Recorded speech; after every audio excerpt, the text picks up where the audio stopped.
mañana. Déjeme decirle quiénes vienen. Se ha dicho una delegación de alto nivel de funcionarios estadounidenses, el secretario de Estado Mike Pompeo, la secretaria de Seguridad Interna, la señora Kirstjen Nielsen, el señor Kushner, que es el jefe de asesores. Además es el responsable de la relación con México, ¿no? Bueno, es el yerno, sí. Es el responsable.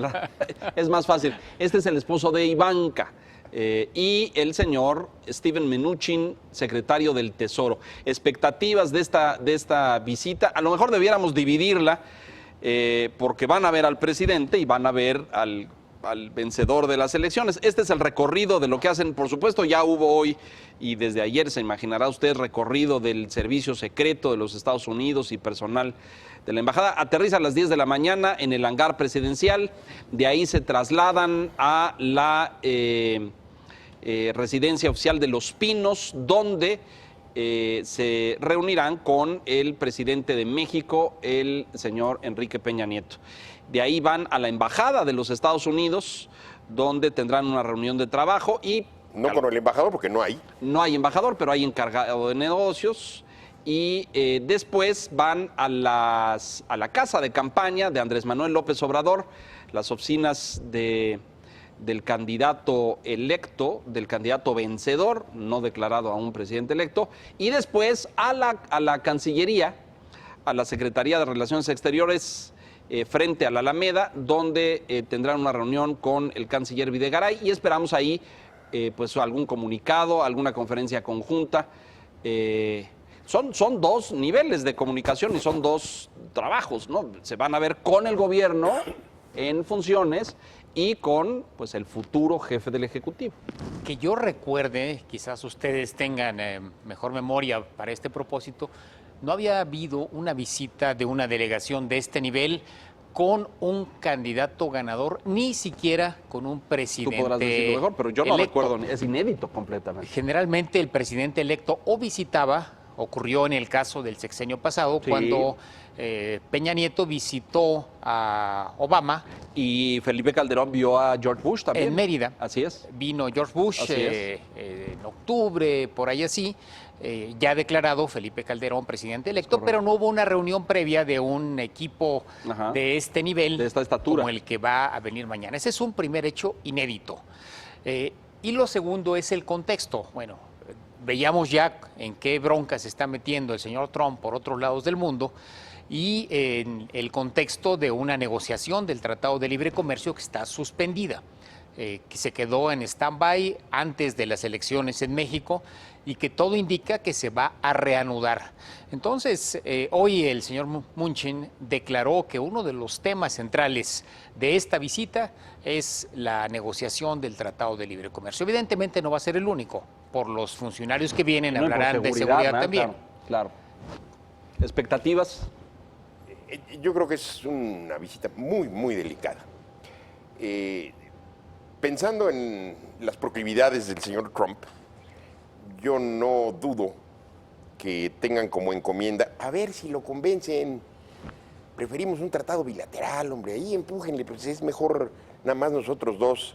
Y oye, señora Kirstjen Nielsen, convéncelo de que pare a los inmigrantes de Centroamérica, que los detenga él desde allá, ¿para qué nos echa la bronca a nosotros?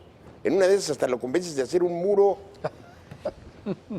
Son típicas perlas de Trump, ¿no? Porque además, yo creo que está muy consciente Trump de la plataforma bajo la que llega Andrés Manuel López Obrador al poder. No sé de dónde salió esto de Juan Trump, pero así le dice ya el presidente Trump al candidato ganador, ¿no? Así es. Juan Trump. A lo mejor siente alguna afinidad por sus... O alguien le fue a decir prácticas, o alguien le fue a decir. Exactamente, que tenían alguna... Pero está delicado. Sobre todo, el plan, yo creo que lo que le interesa a México es firmar ese tratado cuanto antes. Y no solamente al gobierno de Enrique Peña, sino también a López Obrador. Bueno, según yo tengo alguna información de los negociadores y me dijeron lo siguiente, tienen el deadline o la fecha tope es el 15 de agosto. Si no llegan al 15 de agosto con un acuerdo firmado, será difícil que se logre antes de que termine el año y, por supuesto, antes de que termine esta administración. Y me decían los negociadores que el mayor interés de que se firme antes es de Andrés Manuel López Obrador. Claro. Y la razón es justamente que si lo firma este gobierno y lo suscribe Enrique Peña Nieto como presidente y todo, la responsabilidad, la carga, el peso histórico y todo queda en este gobierno, de este acuerdo. Si le toca a Andrés Manuel, presumen algunos de los negociadores que pues habrá presión de sindicatos o habrá presión de algunos grupos de influencia o de poder que puedan ejercer algún tipo de presión sobre Andrés Manuel y que la firma para el nuevo gobierno no sería tan sencilla como para este, ¿no? Y lo mismo ocurre allá, porque allá también enfrentan unas elecciones en noviembre. Un Congreso nuevo. Sí. Lo que referías a propósito del tratado bilateral ya es explícito. La próxima Secretaría de Economía lo dijo en una entrevista al Financial Times de manera explícita. Es decir, México no se opone a un tratado bilateral. No es lo primero que va a buscar, pero de ser necesario que establecer un tratado bilateral, México lo suscribiría. A diferencia de lo que hasta ahora ha sido la posición oficial. Parece una declaración de extrema torpeza, ¿no? Sí, claramente se está abriendo el terreno. El asunto es que se produjo desde antes, se produjo desde el telefonazo. Porque Trump fue clarísimo cuando le preguntaron, oiga, que habló con el candidato ganador. Hablamos de esto y de hablamos entre ellos, un acuerdo bilateral. Hablamos de un acuerdo bilateral y le pareció bien, en fin. Y ahí se filtró, de hecho, una telefónica, o no sé si fue ahora en la OTAN, Trump y Justin Trudeau hablando del acuerdo y de el candidato vencedor en las elecciones de México. Desconocemos el contenido de esa conversación. Sí, ¿cómo le habrá caído a Trudeau, Enrique? No, el que diga saber que México les dijo, pues sí, hacemos bilateral. Cuando Trudeau ha sido estuvo el que firme. Claro, exactamente. Bilateral, vamos, con nosotros o no. los tres o ninguno. Sí. Lo mismo que los negociadores del gobierno mexicano han estado absolutamente firmes. Han rechazado de entrada ni siquiera discutir. No vamos a ver en qué consistiría. No. Eso ni siquiera está en la agenda.